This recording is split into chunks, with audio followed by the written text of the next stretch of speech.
A tragic incident which unfolded in Gujarat's Rajkot yesterday. Now, a massive blaze engulfed a game zone, killing at least 28 people, including 16 children, and leaving many others injured.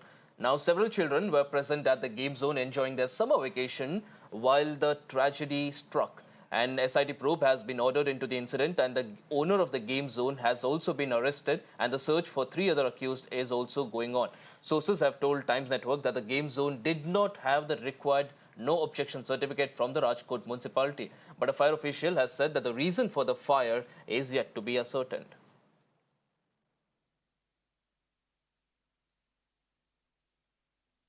मुख्यमंत्री हालांकि यहां से रवाना हुए, घटनास्थल से अस्पताल पहुंचे, जो घायल है उनसे मुलाकात कर रहे, लेकिन कहीं ना कहीं यहां पर अभी भी रेस्क्यू ऑपरेशन चल रहा है। आप देखिए, ये इस वक्त अंदर की तस्वीर है, एक्सक्लूसिव तस्वीर हम आपको दिखा रहे हैं कि ये तस्वीर अगर आप देख सके तो अभी भी किस तरीके से यहाँ पर रेस्क्यू चल रहा है और जिस तरीके से ये मलबा यहाँ पर आपको दिख रहा होगा, पूरा सब कुछ जलकर राख हो चुका है, कुछ भी बचा नहीं है।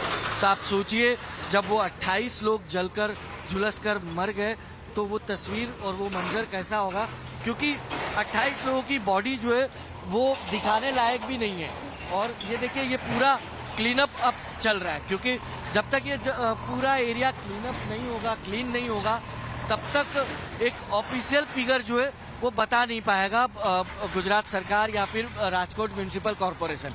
लेकिन अगर हम बात करें तो एक ओनर अरेस्ट हुआ है, एक मैनेजर अरेस्ट हुआ है, 3 पार्टनर थे, 3 और ओनर थे जो अभी भी फरार हैं।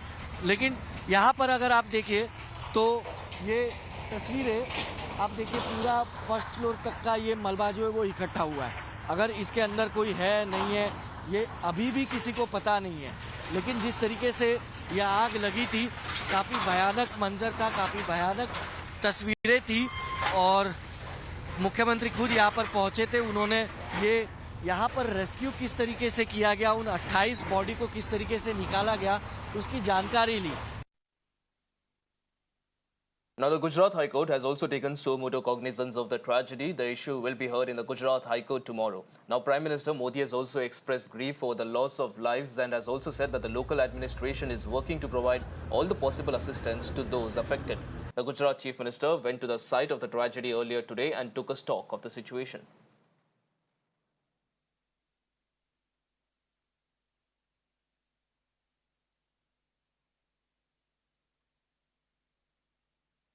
And in fact, police officers were also caught on camera arranging for seats for their seniors. Take a look. मंत्री हालांकि यहाँ से रवाना हुए, घटनास्थल से अस्पताल पहुंचे, जो घायल है उनसे मुलाकात कर रहे, लेकिन कहीं ना कहीं यहाँ पर अभी भी रेस्क्यू ऑपरेशन चल रहा है। आप देखिए, ये इस वक्त अंदर की तस्वीर है, एक्सक्लूसिव तस्वीर।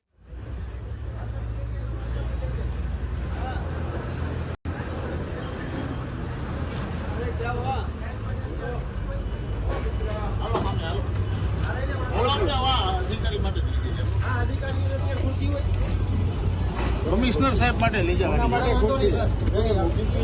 આરામથી કમિશનર સાહેબ અત્યારે ખુરશી દેવાની સાહેબ ને.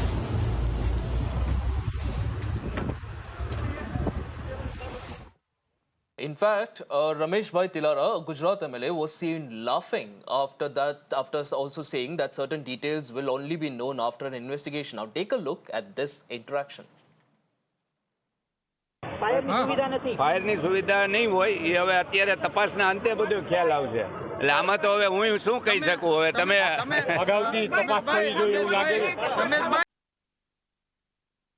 क्या लगा, किस तरीके की घटना, इतनी गंभीर घटना, और मोरबी के बाद बड़ौदा और अब ये राजकोट, बार बार क्यों हो रहा है? राज्य सरकार ने ये पहले की जो घटना घटी थी इनके बारे में, और आज जो कल जहाँ राजकोट में जो घटना घटी इनके बारे में पूरी गंभीरता से कदम उठाए, और फिर भी इनमें जो कोई दोषित होंगे उनके खिलाफ भी पूरे कदम उठाए जाएंगे। इस केस में सर क्या मानववध का केस लगाया जाए? वो भी लगाएंगे, लेकिन अभी हमारे गृह मंत्री और हमारे आदरणीय मुख्यमंत्री जो है वो भी जरूर लगाएंगे। सर, आखिरी सवाल मेरा, जिस तरीके से घटना हुई उसके बाद आपके जो राजकोट दक्षिण के विधायक है रमेश तिलाला, उनका एक वीडियो सामने आया है जब उनसे पूछा गया कि फायर सेफ्टी का ध्यान नहीं रखा गया तो वो हंसते हुए जवाब दे रहे, इतनी बड़ी दुर्घटना और हंस रहे विधायक भाजपा के, बताइए सर। ऐसा तो कुछ मुझे मालूम नहीं, लेकिन ये जो घटना हुई है, दुखद घटना हुई है, बनी है, इनके बारे में गवर्नमेंट की ओर से पूरी तरह से कदम उठाए जाएंगे।